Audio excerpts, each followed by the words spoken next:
A gente segue agora porque, mais de um mês após a invasão ao plenário da Câmara dos Deputados, a Corregedoria concluiu o relatório sobre o episódio e recomendou punições a 14 parlamentares da oposição. Quem tem os detalhes é a Vitória Abel.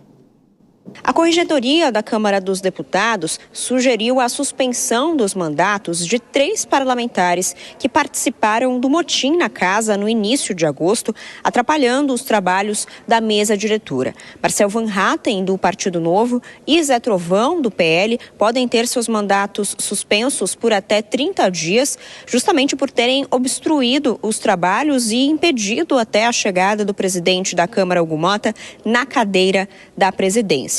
Já o deputado Marcos Polon, do PL, pode ser punido com uma suspensão de até 90 dias.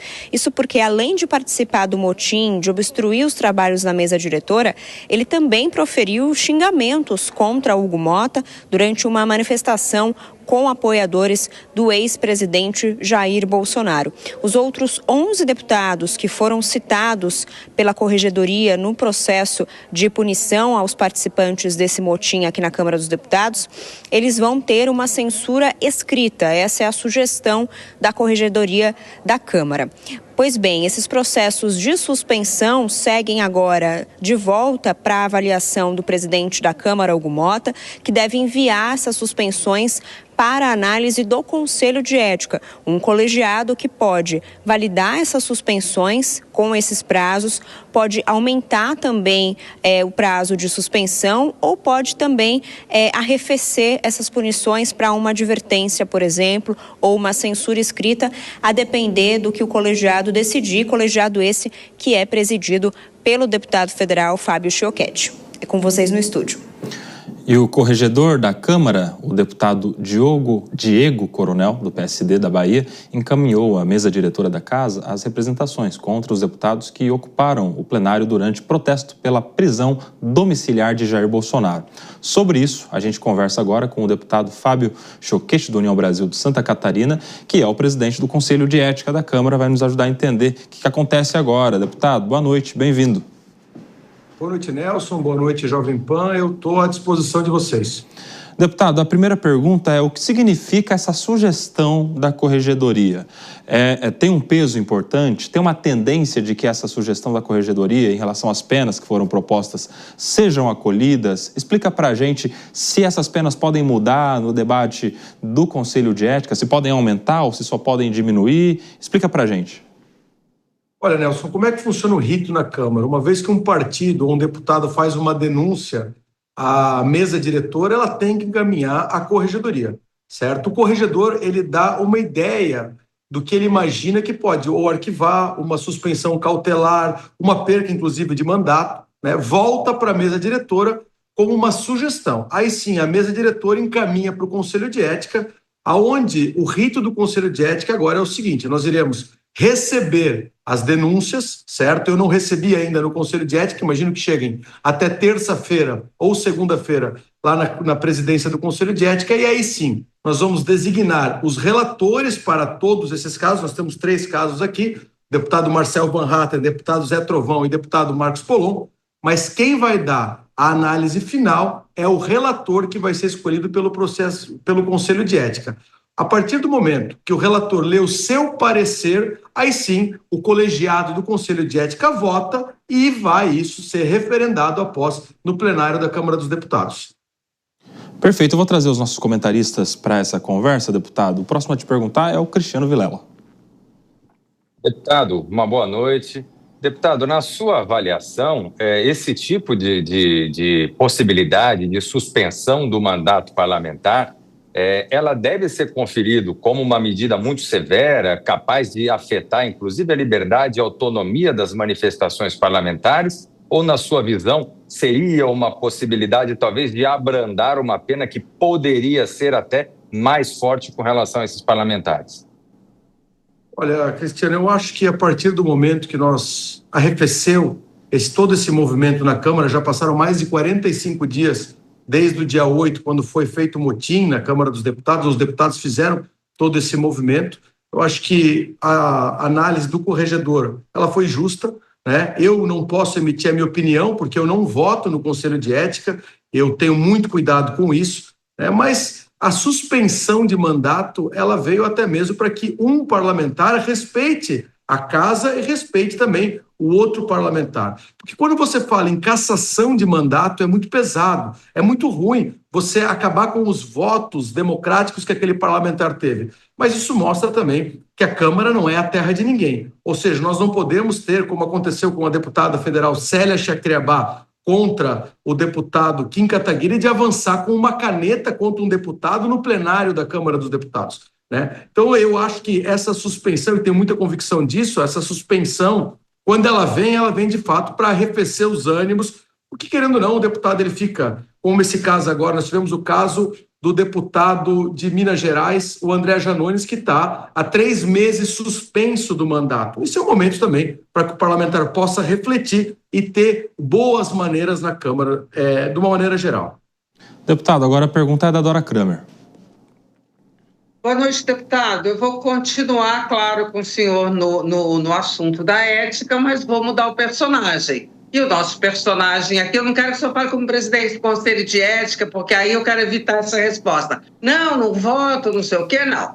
Vamos aqui a sua opinião sobre o exercício do mandato à distância. Óbvio que estou falando do deputado Eduardo Bolsonaro. Sobre o exercício do mandato à distância e mais sobre o exercício da liderança à distância. Olha, Dora, eu sou contra a qualquer deputado exercer o mandato à distância. O deputado ele tem que estar lá na terça e na quarta-feira, isso é natural, certo? Tanto que os deputados têm que ir para lá para dialogar, para debater e para votar, né? A gente teve um movimento de um sistema híbrido na época da pandemia, certo? E que a gente sabia que era uma pandemia que não tinha como viajar, não tinha como ir a Brasília. Mas agora, Dora, a questão do Eduardo, eu acho que não tem como ele ser deputado à distância, por mais que eu veja que não há motivo de cassação também no Conselho de Ética a questão que chegou. Nós vamos abrir um inquérito contra o Eduardo na terça-feira, né? Então, esse inquérito, eu, como presidente, eu não voto, mas eu tenho minha opinião ainda como deputado federal. Eu não acho passível de cassação de mandato o que ele tenha feito. Eu acho que não houve quebra de decoro. Mas também não vejo, Dora, como você exercer a função de deputado federal à distância. Acho que a solução agora é resolver todos esses problemas. Claro que o Eduardo está lá de uma forma legítima defendendo o que ele acredita, mas na minha visão não tem como ser deputado em outro país. Agora a pergunta é do Túlio Nassa. Deputado, boa noite, obrigado por atender aqui a Jovem Pan. Deputado, esse processo todo, em especial agora o pedido de suspensão, não pode ser visto aí como uma moeda de troca, uma pressão em relação ao andamento do PL da anistia, uma vez que se não caminhar de acordo com alguns interesses, isso pode ser colocado na pauta? Ou então essa suspensão poderia ser uma espécie de anistia interna corporis dentro do parlamento, ou seja, aquela que provocaria uma espécie de pacificação. Como que o senhor vê essa questão? E, óbvio, uma oportunidade para o senhor responder sobre a legalidade aí do processo, com serenidade, enfim. Olha, Túlio, eu não vejo que é uma moeda de troca, até pelo fato de ter se passado já 45 dias, né? Passaram o prazo que de fato tinha o corregedor para entregar, foi o rito normal do processo, certo? Não vejo como uma moeda de troca. Eu acho que sim, a Câmara tem que dar uma resposta, mas tiveram vários deputados. Vou dar um exemplo como a deputada Júlia Zanatta, que estava lá em cima com a filha, por exemplo. Eu acho que não tem como suspender a Júlia por 30 dias. Essa é a minha opinião como parlamentar e não como presidente do Conselho de Ética, certo? E pode ter certeza absoluta que todo o processo legal ele vai seguir o rito dele dentro do colegiado do Conselho de Ética e depois no plenário da Câmara. Eu acho que é o momento da gente arrefecer, acalmar os ânimos. Os deputados da direita não fizeram mais nenhuma intervenção no plenário, nenhum tipo de obstrução que não fosse uma obstrução legítima e regimental. Eu acho que todos passaram do limite no dia 8 e agora é momento da gente ter calma. O Brasil tem pressa e o Congresso tem que votar as matérias importantes para o país. Deputado Fábio Choquette, presidente do Conselho de Ética da Câmara, eu quero fazer mais uma pergunta agora em relação à parte final do procedimento aí que responderão esses deputados. Vamos supor que haja lá algum tipo de decisão, de punição, suspensão ou advertência que seja no Conselho de Ética. Isso depois precisa ser validado, referendado pelo plenário da Casa? Como é que funciona os próximos passos? Exatamente, Nelson. A partir do momento que o relator ler o seu parecer e ele for votado no Conselho de Ética, se tiver a maioria, ele vai ter que ser referendado pelo plenário da Câmara. A única coisa que não precisa ser referendado são suspensões cautelares, como o caso do Gilvan Federal e do deputado André Janones. Então, quando é suspensão cautelar, mas não há mais motivo para suspensão cautelar, uma vez que passou 45 dias do incidente. Ou seja, dos 3 deputados, vai ser votado o parecer do relator no Conselho de Ética, e aí sim ele vai para o plenário referendar a suspensão dos deputados ou não. Deputado, agora eu quero mudar de assunto. O senhor é do União Brasil. A gente estava falando agora há pouco da saída, do desembarque do União Brasil do governo federal, a situação toda lá do ministro Celso Sabino, que já avisou que vai deixar, vai acolher o ultimato do partido. Como é que o senhor está vendo aí a saída em definitivo do União Brasil, do governo, ou pelo menos dessa maneira simbólica, deixando os ministérios? Eu só acho que é uma questão de coerência, né? O União Brasil ele já mostra que ele tem um outro projeto, ele não vai caminhar com o presidente Lula para a candidatura à reeleição dele. Então não tem por que a gente fazer parte de um governo que a gente já disse que não vai estar junto em 2026. Se o partido não acredita nesse governo como uma solução para o Brasil, não tem por que a gente fazer parte desse governo, e não é nem ajudando ou não, é com cargos, com espaços. O ministro Celso Sabino fez um grande trabalho, ele orgulha muito o nosso partido União Brasil, mas chegou a hora de deixar o governo, e eu quero aqui fazer um reconhecimento público a ele que tomou a decisão certa do desembarque, volta para o partido, volta para a Câmara e volta a fazer o trabalho dele como deputado federal. Foi muita coerência do nosso União Brasil. Eu, como sou de Santa Catarina e nunca acreditei nesse governo, eu tenho certeza absoluta que a União vai entregar uma opção melhor para o brasileiro em 2026. Dá tempo de mais uma perguntinha da Dora Kramer para você. Vai lá, Dora. Era justamente sobre União Brasil, porque não altera muito, né? Não altera a situação nem para quem já votava contra o governo, né, deputado, como para quem votava a favor do governo. Como é que fica agora essa questão? O que altera, o que muda na prática, a não ser a saída do Celso Sabino, porque os outros indicados do Alcolumbre ficam lá onde estão. Qual é a mudança real?